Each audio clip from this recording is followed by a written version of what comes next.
nous avons lu une contribution de Monsieur Olivier Assouan, PhD, politologue, Boston, États-Unis, suite à un article paru dans le quotidien indépendant ivoirien L'Intelligent d'Abidjan. L'article du journal s'étonnait du fait que le citoyen ivoirien d'origine malienne Adama Dolo, dit Daiko, ait pu être candidat à l'élection présidentielle de 2010, alors qu'il n'était pas signataire de Marcoussis d'une part, et que d'autre part il ne disposait pas d'une rébellion, ni de la capacité de menacer la stabilité du pays s'il n'était pas inscrit sur la liste des candidats. Des arguments qui avaient évoqués pour faire accepter les candidatures exceptionnelles de messieurs Bédié et Ouattara. Nous versons notre présente contribution au débat dont M. Olivier Assouan permet la poursuite par le bon ton exprimé. Olivier Assouan assure qu'M. Alassane Ouattara n'a aucun parent ivoirien. Pourtant l'arrêt de Tiakoné cité en appui de son affirmation n'a fait qu'émettre des doutes, et s'est gardé d'être tout autant péremptoire.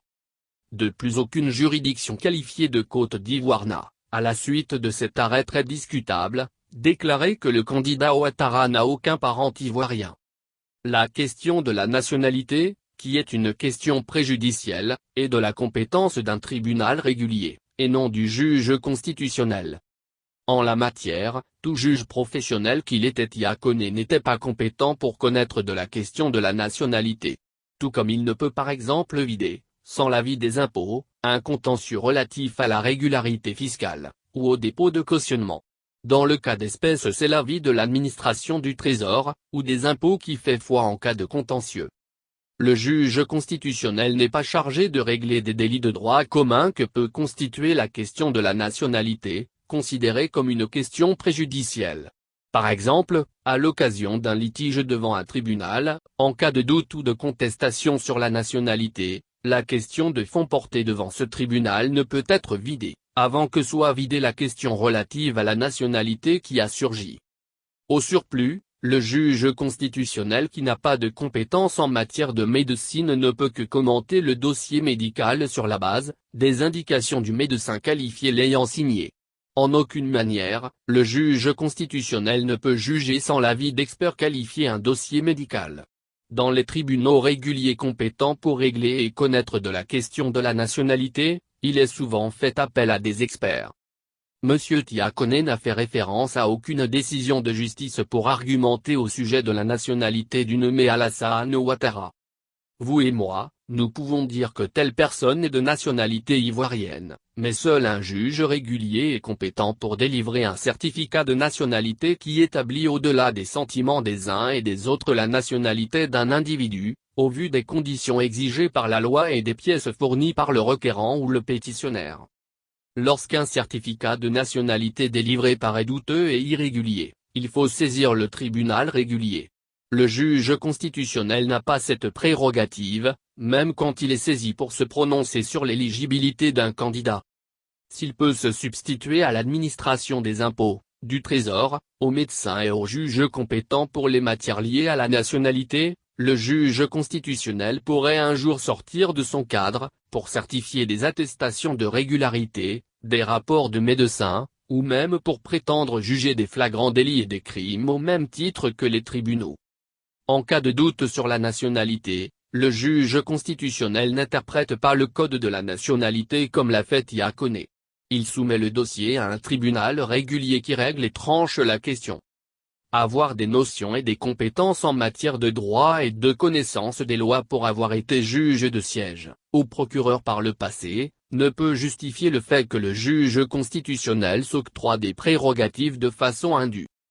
Au-delà des questions d'éligibilité pour un candidat à la présidentielle ou pour un député, il est constant qu'Alassane Ouattara a été régulièrement déclaré et accepté comme président d'un parti politique ivoirien. Il se trouve que pour prétendre diriger un parti politique ivoirien, il faut être ivoirien, même si c'est par naturalisation. Ou bien il y a eu infraction à la loi sous le regard complice de tous si on s'en tient à l'interprétation faite par Olivier Assouan de l'arrêt cité en référence, ou bien Alassane Ouattara est régulièrement ivoirien. Tout ceci pose la question de l'arbitraire et des interprétations abusives de la loi, à même d'enlever tout crédit à une institution comme la Cour suprême, agissant en qualité de chambre conditionnelle.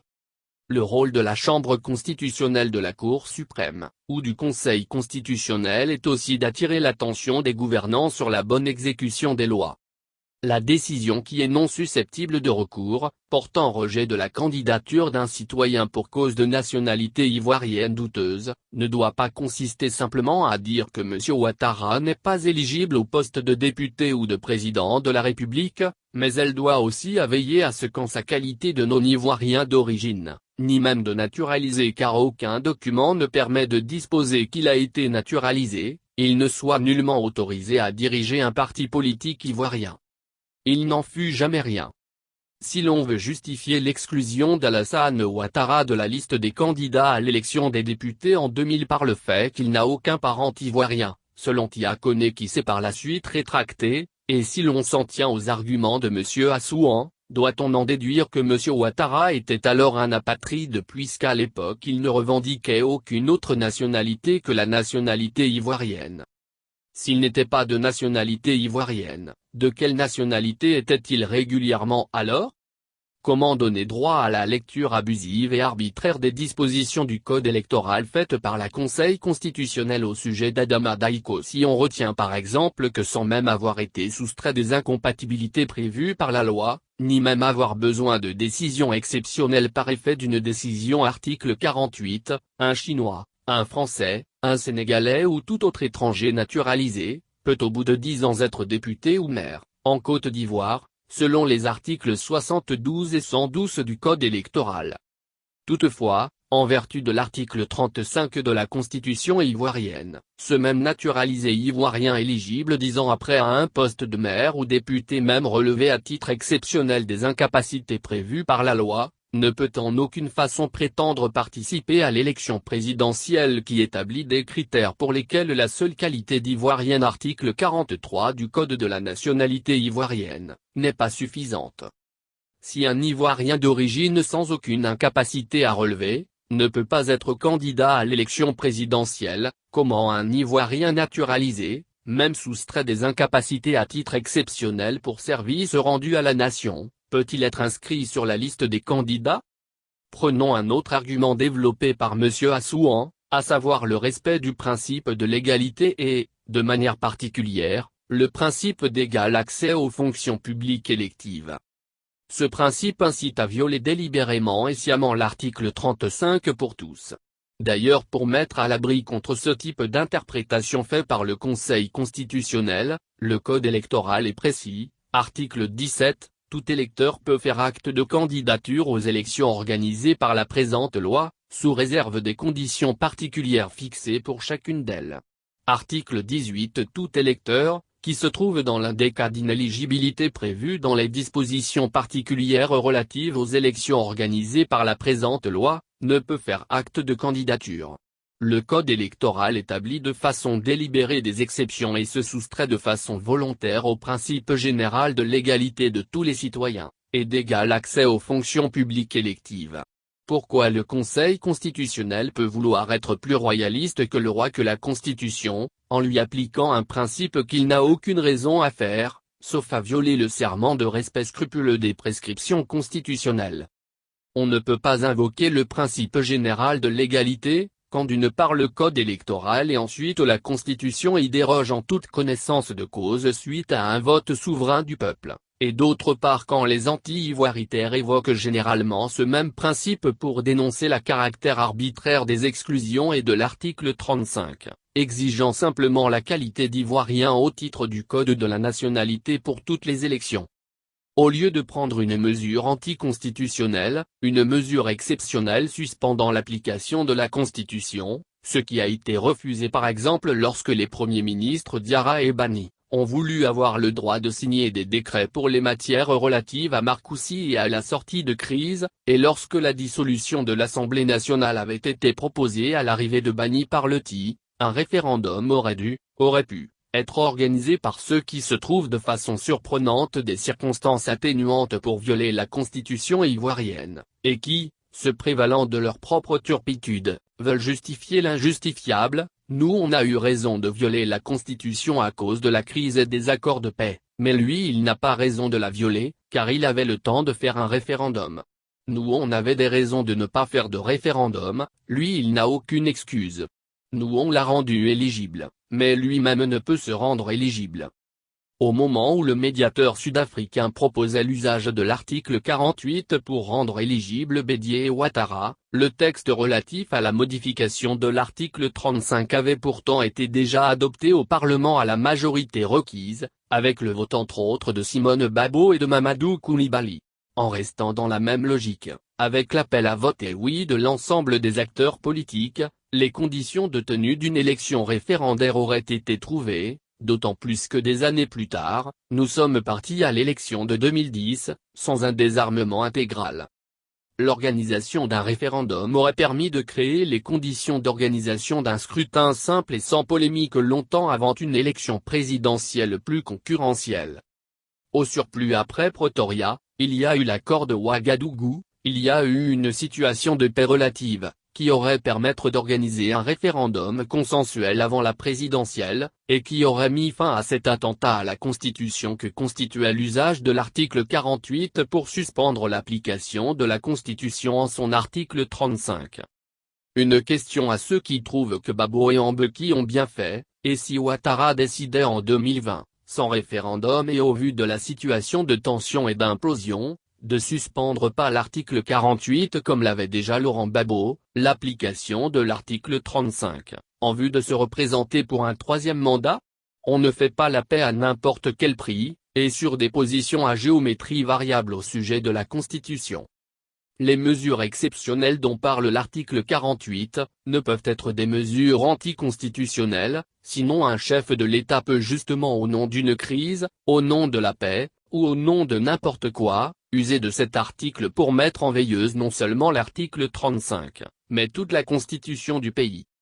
Cela dit, revenons sur le dossier d'Aïko pour noter qu'alors qu'il s'est, dit-on, basé sur le principe de l'égalité de tous devant la loi, le Conseil constitutionnel a pourtant encore réservé un traitement inégal et différent à d'autres candidats, considérant qu'à l'examen des déclarations de candidature, certains dossiers se révèlent incomplets.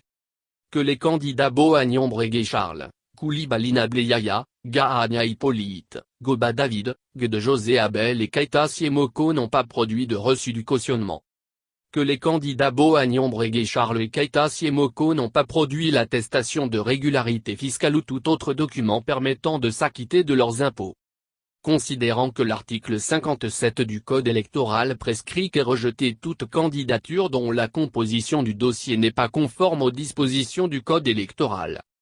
Qu'ainsi, les déclarations de candidature de Boagnon Breguet Charles, Koulibaly Nablé Yaya, Gahania Hippolyte, Goba David, Guede José Abel et de Keita Siemoko doivent être rejetées.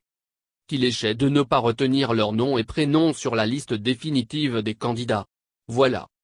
Le Conseil constitutionnel ivoirien s'est mépris sur son rôle et sur ses attributions en foulant délibérément au pied l'article 35 pris en toute connaissance du principe du respect du principe de l'égalité et, de manière particulière, le principe d'égal accès aux fonctions publiques électives. L'article 35 a été adopté par le peuple souverain en vue de réserver la plus haute fonction élective du pays, à une catégorie précise de citoyens ivoiriens. Aucun conseil constitutionnel ne peut imposer aucun autre principe général de droit, ni de loi à la Constitution. Sur la question le Code électoral précise, article 54, la déclaration de candidature est obligatoirement accompagnée des pièces ci-après, une déclaration personnelle revêtue de la signature du candidat et dûment légalisée, un extrait de l'acte de naissance ou du jugement supplétif en tenant lieu, un certificat de nationalité, une déclaration sur l'honneur de non-renonciation à la nationalité ivoirienne. Un extrait du casier judiciaire, un certificat de résidence, une attestation de régularité fiscale, ces pièces doivent être établies depuis moins de 3 mois. La déclaration doit en outre être accompagnée le cas échéant, d'une lettre d'investiture du ou des partis ou groupements politiques qui parrainent la candidature. Article 57 et rejeter toute candidature dont la composition du dossier n'est pas conforme aux dispositions ci-dessus. Au passage, la requête des dossiers des parents du candidat faite partie à Koné en l'an 2000 n'est pas mentionnée dans le code électoral. Et cette année 2015, la commission électorale indépendante n'en a pas fait mention. La violation de tout ceci qui a conduit à la validation de la candidature d'Adama Daiko ne fut pas le seul forfait, puisque quelques semaines plus tard, au lieu de déclarer l'annulation de l'élection présidentielle suite à des irrégularités susceptibles selon lui d'entacher la sincérité du scrutin, le même Conseil constitutionnel proclama la victoire du président Laurent Gbagbo après avoir annulé plusieurs résultats pour fraude.